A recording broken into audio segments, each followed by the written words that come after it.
안녕하세요. 만 기자입니다. 제가 제주 원정 다녀오기도 했고, 제주가 왜 이렇게 부진한가? 왜 이런 문제에 빠졌나? 왜 이런 초유의 사태를 빚었나? 이런 이야기를 내외부적인 취재를 통해서 오늘 전해드릴까 합니다. 그날 저 포함해서 기자가 4명, 5명 정도 와 있었던 것 같아요. 근데 경기 전에 제가 친한 후배 기자와 얘기를 하면서 오늘 서귀포 날씨도 되게 더웠다가 막 바람이 사람이 날아갈 것처럼 불다가 비가 왔다가 막 그랬거든요. 뭔가 심상치 않다. 지금 감독 교체도 됐고 뭔가 이 경기 그리고 수원 FC가 이렇게 수비가 단단한 팀이 아니다 보니까 골도 많이 나오고 뭔가 이슈가 나올 것 같다 이렇게 좀 예고를 했었어요. 제가 K리그 경기 승부 예측은 잘 못 맞추지만 그런 약간 촉은 좀 있거든요. 근데 전반 2분 뭐 선제골을 시작으로 마지막 후반 추가 시간까지 난리가 났었던 아주 그런 하루였습니다. 이날 나온 이슈를 제가 몇 가지를 좀 정리를 해봤습니다. 그 안에는 이제 제주의 문제점으로 어떤 가는 길이라고 생각하시면 될 것 같고요. 첫 번째, 이 경기를 통해서 알 수 있었던 것은 왜 두 팀이 이날 경기 기준으로 승강 피오권에 있는지를 알 수 있었습니다. 4대3 스코어. 득점이 많이 나오는 걸 좋아하는 팬들에게는 아주 반가운 그런 스코어죠. 골이 많이 나올수록 좋다, 눈이 즐겁다. 뭐 저 역시도 공감하는 부분인데, 근데 이날 경기 한정 화끈한 공격 축구에 따른 어떤 다득점이라기보다는 수비 불안에 따른 강제 난타전이라고 보여졌습니다. 특히 수원 FC 같은 경우에는 전반 34분 송준의 퇴장으로 거의 1시간 넘게 수적 우위를 안았거든요. 그러면 경기를 압도하지 못하더라도 어느 정도 뭐 상대를 요리하고 좀 여유 있게 플레이를 할 수 있어야 되는데 3번의 동점골을 허용을 했죠. 0대1, 1대1. 그리고 2대1, 2대2, 3대2, 3대3. 마지막에 결국 최치웅이 결승골을 넣으면서 승리했지만 하마터면 동점 내지는 역전을 당할 뻔한 그런 경기였습니다. 제주도 마찬가지로 공격의 완성도, 압박의 강도, 조직적인 수비, 교체술 못하나 최상위 리그에서 뛰는 두 팀의 경기라고 보기 좀 어려운 수준이었고 마지막 총극은 그 연장선이라고 봐도 무방할 것 같았습니다. 둘째, 신용준 주심의 운영의 묘가 상당히 좀 아쉬웠습니다. 송준의 퇴장, 제주의 골 취소, 김동준의 퇴장, 최치웅의 결승골 VAR 인정, 판정 하나하나 뜯었을 때는 규정에 크게 어긋난다거나 이게 아주 크게 논란이 되겠다 이런 판정은 현장에서 느끼지 못했고 실제로도 그렇다는 반응이 좀 봤습니다.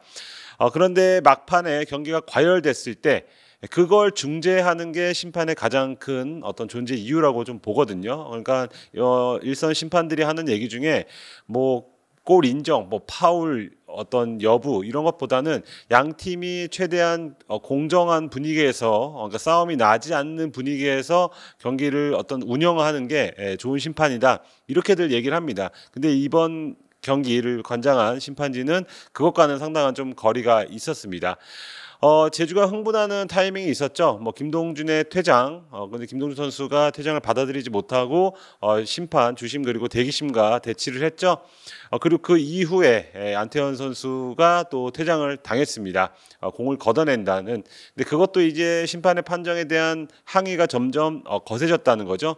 현장에서 이렇게 내려다보면 양팀 벤치가 보이는데 제주 벤치는 분주해졌고 좀 흥분한 것처럼 확실히 좀 보였습니다. 그러니까 보통은 이날은 감독 대행이죠.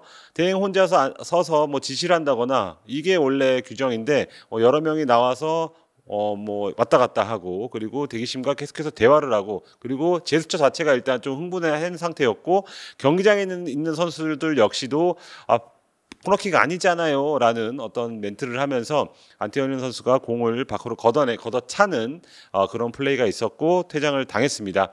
그 이후에 사박 선수가 김윤성을 향해서 옆에서 이제 태클을 하는 발이 다소 높아 보였는데 일단 인플레이를 지시를 했죠.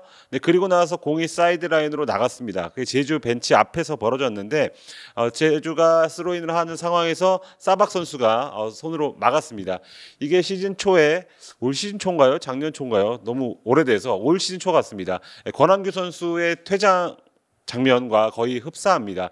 뭐 공을 손으로 건드렸니 안 건드렸니 하는 것과 달리 뭐 관계없이 일단 의도 자체가 어떤 상대의 공격을 저지하는, 왜냐하면 수원 FC도 실점을 할 경우에는 또 동점골을 내줄 수 있는 그런 상황이었기 때문에 어떻게든지 저지할 필요가 있었던 것은 뭐 이해는 하지만 그 행동 자체는 분명 경고감 이라고 또 볼 수 있습니다. 그 전에 태클을 차치하더라도 이런 행동을 연속해서 했지만 만약에 그대로 플레이가 됐다면 모르겠습니다. 신용준 주심은 뭐 사박에 가서 경고를 준다거나 어떤 주의를 줬을 것으로 보여요. 그런데 바로 이창민 선수가 흥분해서 사박을 어깨로 밀었죠.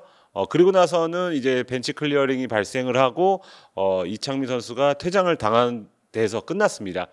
그러니까 이 어떤 과열된 분위기를 멈출 수 있는 타이밍이 여러 번 있었어요. 뭐 김동준 선수가 퇴장을 당해서 경기장을 떠나지 않고 있을 때 신용준 주심이 그때는 거의 터치라인에 있었죠. 근데 그 이후에도 판정을 내릴 때 멀뚱히 서서 판단을 한 게 아니라 적극적으로, 그리고 제주 벤치가 흥분했다면 경기를 잠시 멈추더라도 먼저 벤치를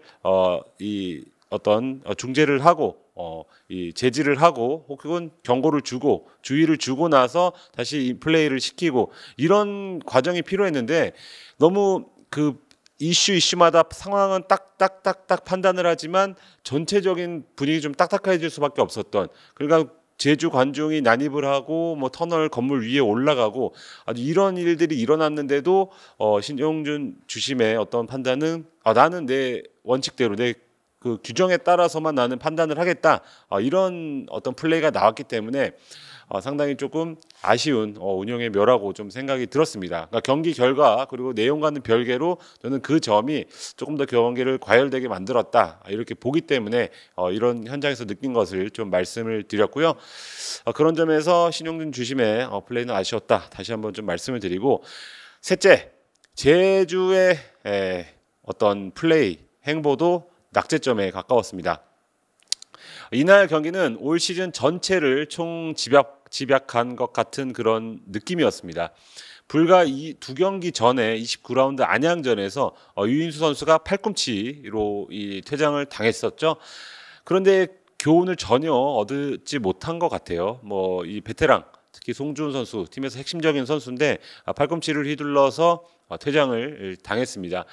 뭐 뒤에서 사박 선수가 어떤 뭐 말을 했는지 뭐 꼬집었는지 그건 아무도 모릅니다. 하지만 그럼에도 불구하고 팔꿈치를 휘두르는 행위는 최근 들어서 더 강하게 제재하는 그런 분위기인데, 그걸 아는 베테랑이 그런 행동을 했고 결국은 수적 열세로 좀 이어졌죠. 여기에 뭐 수비 역시도 상당히 좀 불안했습니다. 첫 골에 사박 선수의 오버헤드킥이 상당히 좀 아크로바틱했지만 그 높은 공에 아무도 도전하지 않았다는 것. 분명 김정수 대행은 높은 어떤 높이 싸움에서는 우리가 밀리지 않을 거다라고 했지만 그런 대처가 제대로 이루어지지 않아서 선제골을 내줬다는 것은 상당히 좀 문제가 있었고요. 그 이후에도 크로스 공격의 무방비, 그리고 역습 상황에서도 무방비로 수비가 뚫리는 그런 상황이 자주 연출이 됐죠. 그리고 공격, 이번에도 측면에 있는 김윤성 선수의 움직임에만 의존을 했습니다.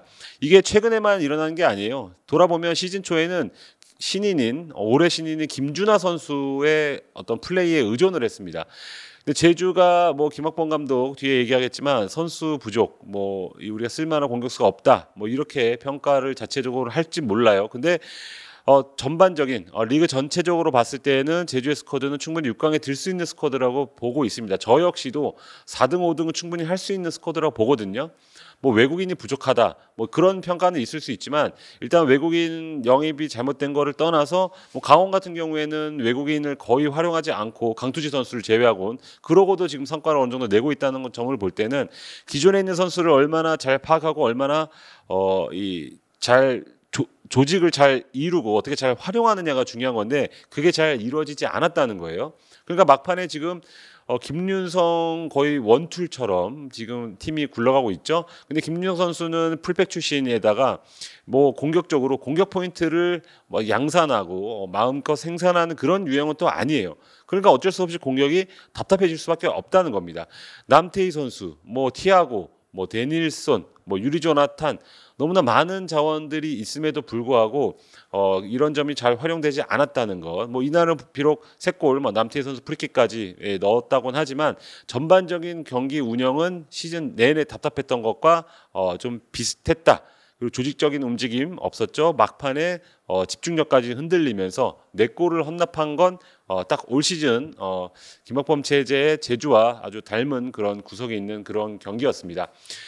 그리고 뭐 돌아보면 뭐 김정수 대행은 준비 기간이 짧았다 이렇게 얘기할 수 있겠죠. 그리고 그러므로 이제 김학범 감독이 하던 축구를 그대로 할 수밖에 없다. 이렇게 또 얘기할 수 있을 겁니다. 근데 그것과는 별개로 막판에 선수들이 흥분을 했을 때 1차적인 문제는 그 베테랑 4인에 있죠. 뭐 그거는 부인할 수 없는 사실이고 뭐 추가 징계 가능성도 지금 제기가 되고 있는데 그 2차적인 문제는 분명 벤치에 있는 겁니다. 그 선수들의 어떤 마음을 달래고 아니면 교체를 통해서 뭔가 다시 리프레시를 시키고 그리고 제지를 시켜야 되는 게 벤치의 역할인데 벤치까지도 흥분했다는 거는 상당한 좀 큰 문제가 있었다. 만약에 김학범 감독이 이 경기까지 맡았으면은 그런 일이 일어났을까? 현장에 있는 많은 관계자와 얘기를 나눠봤지만 절대로 그런 일은 없을 거다. 설령 3골은 넣지 못했더라도 설령 0대2가 됐든 1대2가 됐든 패했더라도 뭐 지루하면 지루했지 절대 저렇게 4명이 퇴장당하는 상황은 발생하지 않았을 것이다. 또 이렇게 얘기를 합니다. 이 말들에 좀 제주 내부에 문제가 좀 있다고 보여져요. 감독 타이밍이 상당히 좀 애매했습니다. 너무 뭐 결과론적인 얘기다 이렇게 얘기할 수 있겠지만 포항전 직후 그때도 얘기가 좀 나왔습니다. 네, 왜냐하면 지금 3연패를 당한 상황이었기 때문에 그럼 직후에 만약에 감독 교체했다? 그러면은 6일 정도의 준비 기간이 있어요. 뭐 근데 그 사이에 뭐 많은 걸 준비할 수 없겠지만 분명 이틀 전에 발표를 하는 거, 하루 전에 발표를 하는 것과 이틀 전에 발표를 하는 것과 5일 전에 뭔가 발표를 하는 것은 아무래도 좀 차이가 있을 수밖에 없습니다. 예, 그 사이에 뭐 으쌰으쌰하는 분위기도 더 나올 수 있겠고, 근데 김정수 대행은 그 짧은 기간에도 뭐 코치 그리고 구단 프런트와 긴 시간 뭐 미팅을 통해서 근기 뭐 단기, 중기, 장기 계획을 세웠다고 하고 영상으로도 선수들에게 동기부여를 시켰다.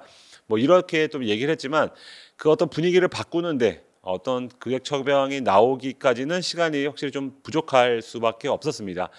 그리고 현장에서 나온 얘기는 김학범 감독에게 수협전까지는 차라리 맡기는 게 나을 뻔했다입니다. 김학범 감독 체제에서 제주는 수협전에서 2연승을 달리고 있었습니다. 그러니까 서울과 수협을 상대로는 유독 강한 면모. 그러니까 김학범 감독이 제자인 김은중 감독을 상대로 둘 간의 지략 대결에서 뭔가 우위를 점할 수 있는 포인트를 알고 있었다는 거죠. 그래서 실제로 뭐 수요일 그리고 목요일까지 경기를 준비를 했고 뭐 그 내부에는 어떤 문제가 있는지는 아무도 모르죠. 그러니까 선수는 뭐 누구는 감독이 빨리 교체했으면 좋겠을 수 있고 누구는 감독님이 남아 있었으면 좋겠을 수도 있고 뭐 생각은 다 다를 수 있겠지만 어쨌거나 한 팀으로 봤을 때는 경기를 준비하는 어떤 창구가 하나로 통일이 됐다는 거고 그리고 수협전 우리가 이길 수 있는 포인트를 분명히 김학범 감독이 주입을 하려고 하는 그런 타이밍이었다는 거죠. 근데 갑자기 또 교체를 했습니다. 그러니까 김정수 대행 같은 경우에는 뭐 청소년 연령별 대표팀 감독을 오래 지냈고 나이도 이제 올해 50이죠. 경험은 충분히 있지만 이제 프로는 무대는 또 다릅니다. 네, 그런 점이 너무나 큰 어떤 이제 패착이 됐다. 결론적으로 그렇게 좀 볼 수 있고요. 제주 전체적으로 봤을 때는 여러 가지 타이밍이 있었죠. 지난 시즌에 부진했죠. 뭐 7위는 했지만 뭐 하스왕에 만족할 만한 팀은 아니고 그리고 시즌 끝나고 유임을 결정을 했습니다. 일단 계약 기간이 남은 상황이라 갑자기 또 경질을 할 수도 없는 노릇이고 그리고 특정 순위에서 떨어질 경우에는 강제로 이 감독을 교체할 수 있는 어떤 조항이 있었는데 그 순위를 넘는 순위가 나왔기 때문에 김학범 감독 유임을 결정을 했습니다. 그리고 6월에도 그때가 아마 2연패를 했을 때인가요? 네, 긴급 회의를 통해서 감독 거취를 논의했지만 그때도 결정을 내리지 않았습니다. 그 이후에 최근에도 만약 김학범 감독이 경질될 경우, 자진 사퇴할 경우에는 어떻게 해야 되냐? 근데 여기서도 말이 달랐어요. 네, 누구는 당연히 김정수 대행 P급도 있고 김정수 대행에게 맡겨야 된다. 뭐 대다수의 의견이었죠. 근데 누구는 지금 뉴스팀에 있는 윤재성 코치를 올려야 된다. 이렇게 또 주장을 합니다. 네, 그러니까 하나로 통일되지 않았다는 말을 제가 계속 반복해야 하는 이유입니다. 예. 그리고 구단 내부에서는 뭐 김정수 대회가 일부 선수들의 어떤 뭐 사이가 좋지 않다. 이런 얘기도 뭐 흘러나왔었는데 그래서 더더욱 이번 4명의 퇴장과 그것을 연결시키려는 분들의 목소리도 제가 적지 않게 좀 들었어요. 근데 이거는 과잉 해석일 수 있기 때문에 제 어떤 사견은 넣지 않도록 하고 어쨌거나 결론적으로는 지금 데뷔전은 이런 식으로 끝날 수밖에 없는 환경을 조성을 한 건 구단이었다. 이렇게 볼 수밖에 없습니다. 여기서 넷째, 제주의 근본적인 문제도 한번 좀 얘기를 해봐야 됩니다. 사공이 많아도 너무 많습니다. 의사결정이 어떤 통일이 되지 않는 그런 모습인데요. 팀이 잘 굴러가지 않는 팀에서 나타나는 대표적인 현상입니다. 혹자는 축구는 감독과 선수들이 하는 거지 프런트가 뭘 하느냐 그렇게 얘기할 수 있지만 잘못된 생각이에요. 왜냐하면 감독을 선임하고 선수를 영입하고 이런 거 하는 것은 프런트 구단이에요. 그렇다면 프런트와 선수단은 일단 먼저 하나가 돼야 됩니다. 거기서부터 보죠. 하나가 됐을까요? 저는 하나라고 보기 어려웠다고 봅니다. 일단 김학범 감독의 올 시즌 기자회견 저도 여러 번 갔지만 멘트를 보면요. 선수 부족 이야기를 거의 입에 달았어요. 예, 그리고 우리가 공격수가 누가 있어? 한 명도 없어라는 말도 했고요. 뭐 이건희 선수의 어떤 군 입대 그리고 박동진 선수의 이적 이후에 한 발언인데 외국인 선수에 대해서도 얘기를 했습니다. 그런데 외국인 선수를 다 프런트들이 뭐 알아서 뽑은 건 아니고 분명히 감독과의 상의 통해서 특히 티아고 선수는 감독의 요청에 의해서 뽑은 선수입니다. 티아고 안 쓴 거는 김학범 감독이고 그러니까 이게 의견이 일치가 되는 게 거의 없는 거예요. 시즌 전에도 그랬죠. 제가 이름이 갑자기 생각 안 나는데 외국인 선수가 이제 클럽하우스까지 왔습니다. 그래서 메디컬 테스트까지 받았죠. 그래서 저희도 정보를 얻고 방송에서도 얘기를 했고 제가 기사도 보도를 하려고 준비하고 있었는데 갑자기 이제 메디컬 테스트에서 이상이 발견되면서 틀어졌죠. 그게 뭔가 약과 관련된 어떤 그게 걸린 걸로 알고 있는데 그렇다면 선택지는 두 가지죠. 더 남겨서 한 번 더 다른 곳에서 검사를 한번 받아서 메디컬을 받고 통과가 되면 쓰던지 아니면 그 돈으로 다른 좋은 외국인 공격수를 사오던지 그런데 이 두 가지 선택지가 전 당연하다고 보는데 그렇게 판단을 하지 않고 세 번째 선택지를 하죠. 그냥 안 되겠다. 돈을 아끼자. 그러니까 지난 겨울 이적 시장의 제주의 어떤 컨셉은 더하기가 아니라 빼기였어요. 네. 그래서 뺀 만큼 뭔가 선수가 들어오고 뭐 그런 게 있어야 되는데 계속 빼기만 했죠. FFP를 어떤 감안한 그런 결정으로 알고 있는데 모든 구단이 다 그런 압박을 느끼고 있습니다. 근데 이제 더하기 빼기를 하면서 그거를 넘기고 전력을 어떻게든지 업그레이드 시키고 감독이 어떻게든지 원하는 선수를 조금이라도 더 더하고 이런 게 반복돼야 되는데 계속해서 마이너스가 일어난 거죠. 그러니까 주요 선수들이 떠나고 그리고 미드필더가 많다는 이유로 갑자기 다른 팀으로 임대를 떠나고 그러니까 뭐 김학범 감독의 말이 100% 이해가 안 되는 건 또 아니에요. 선수가 쓸 선수가 없다는 말이. 근데 그거를 만든 건 일단 프런트죠. 김현희 단장의 지난해 갑작스러운 몸 상태 악화로 장기간 떠나 있었습니다. 근데 그 사이에 이제 팀장급 인사가 단장 대행 역할을 하기 시작했죠. 그리고 나서 어떤 이루어지는 일들이 지금의 어떤 제주를 만들었다. 이렇게 볼 수도 있는 겁니다. 왜냐하면 그 팀장급 인사가 뭐 선수 운영에 관한 스페셜리스트도 아니고 그런 경험이 많지도 않기 때문에 굉장한 오류가 많았습니다. 그러니까 상대팀에서 야 우리 이 선수랑 트레이드 한번 할까? 크게 나왔던 게 윌리안 선수죠. 윌리안도 있고 여러 좋은 선수들이 이름이 거론이 됐습니다. 제주에도 그들이 원하는 선수가 있기 때문에 트레이드가 어떤 각이 맞춰지는 건데 지금 된 건 아무것도 없어요 거의. 네. 뭐 박동진 선수의 FA 영입 뭐 그 정도라고도 볼 수 있고 뭐 한 가지 좋은 점은 뭐 오재혁 선수와 김윤성 선수 이렇게 영입해서 세대 교체 기틀을 조금이라도 마련했다는 거. 근데 오재혁 선수는 지난해 이미 미리 영입된 선수라는 점을 봤을 때 군대 간 선수도 많고 빠진 선수도 많지만 전혀 보강이 이루어지지 않았다는 것 이것도 역시 좀 문제고요. 여름에도 마찬가지죠. 여름에도 분명 기회가 있었지만 지금 뭐 티아고 선수 정도를 영입하는 것에서 어떤 그 여름 이적 시장이 마감되는 그런 안타까운 일이 있었습니다. 분명히 전반기에 제주의 문제가 공격이다. 확실해졌죠. 뭐 김준하 선수의 활약도 잦아들었고 전혀 전술을 풀어가지 못한다고 봤을 때는 그러면 우리는 선수로 해야 되겠다라는 판단을 분명히 했을 건데 그것도 제대로 이루어지지 않았습니다.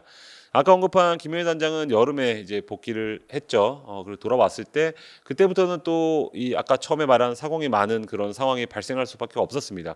김영희 단장은 당연히 기존에 하던 단장 업무를 제기를 하길 바랐지만 그 전에 단장 대행을 했던 분이 대표에게 어느 정도의 권한을 일임받았기 때문에 도대체 우리가 어디에 보고를 해야 되고 어떤 방향으로 나가야 되고 팀을 위해서 우리가 무엇을 지원을 해야 되는지 그런 점에서 확실한 원팀 원스피릿이 나오지 않았다. 그게 분명히 선수단에게도 저는 전파가 됐을 거라고 보고요.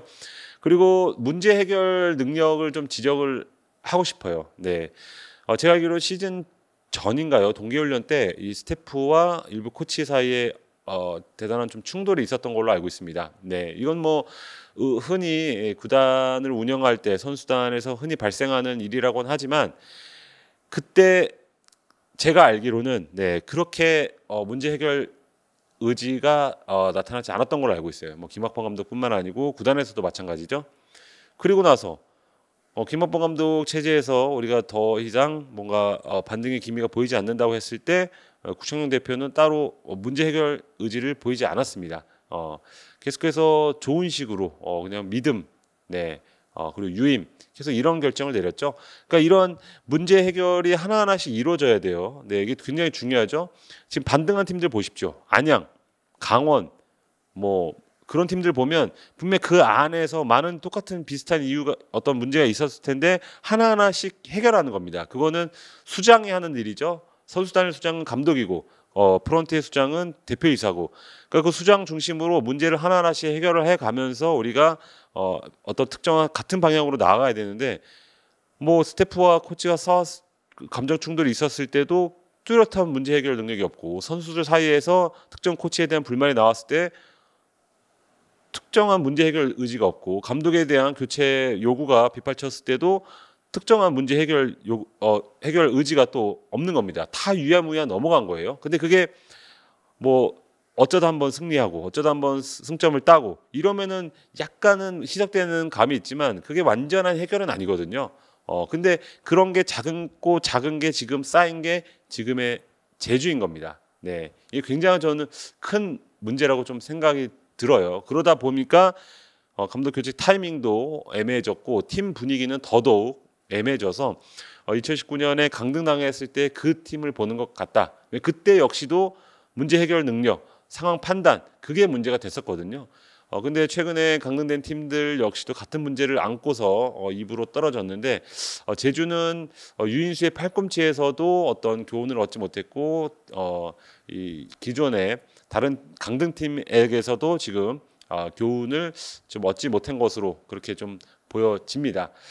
이 앞으로가 제주는 문제입니다. 당장 정규리그 2경기가 남았죠. 일단은 뭐 상위 스플릿은 어려워졌고 일단 남은 최대 목표는 다이렉트 자율일 텐데 이번 패배로 수협과 6점 차까지 좀 벌어졌습니다. 그러니까 남은 7경기에서 이제 경기당 거의 1점씩 정도를 줄여야 된다는 건데 상당히 좀 어려워 보여요. 왜냐하면 지금 12개 팀 중에 경기력 그리고 흐름을 봤을 때 가장 안 좋다는 좀 평가가 좀 있기 때문입니다. 그럼으로 인해서 제주는 더 힘들어지는 상황. 여기다가 4명의 선수가 이 초유의 사태로 다 퇴장을 당했고 그 중에서 이창민과 김동준은 추가 징계 가능성도 제기가 되기 때문에 핵심 선수들 빼고서 지금 반등을 해야 된다는 그런 아주 안 좋은 상황에 처해졌습니다. 일단 뭐 김정수 대행은 남은 선수들로 잘 해보겠다, 잘 준비하겠다 이런 또 어떤 반응을 좀 보였는데 분명히 분위기는 안 좋을 겁니다. 이게 서로 내부적으로도 지금 서로 탓을 할 수밖에 없는 그런 분위기로 흐르고 있고 또 자체적으로도 지금 두 선수에 대한 징계를 지금 고민을 하고 있고 여러모로 선수들 역시도 지금 으쌰으쌰하는 분위기가 나오지 않는 그런 상황에서 남은 7경기를 맞이하게 됐는데 거의 저는 뭐 대구에 따라잡힐까 그렇게 말하면은 솔직히 모르겠습니다. 일단 차이가 8점까지 나기 때문에. 그런데 지금 당장 정규리그 2경기에서 저는 3점 정도를 따내지 못한다면 다이렉트 강등 위기도 있다고 봅니다. 네, 제가 제주를 오랫동안 좀 취재를 해보고 좀 내부를 좀 들여다본 결과 지금 흐름상 좀 그렇다는 거거든요. 그래서 다가오는 전북전 홈 경기에서는 어떻게든지 좀 승점을 따야 그러니까 뭐 스플릿 라운드를 바라보면은 저는 좀 어려울 것 같고 정규리그 2경기에서 최대한 많은 승점을 따는데 포커스를 맞춰야 할 것으로 좀 보여집니다. 네, 지금까지 제주 부진에 대해서 한번 좀 이야기를 해봤습니다. 네, 다음은 32라운드 프리뷰로 찾아뵙겠습니다. 감사합니다.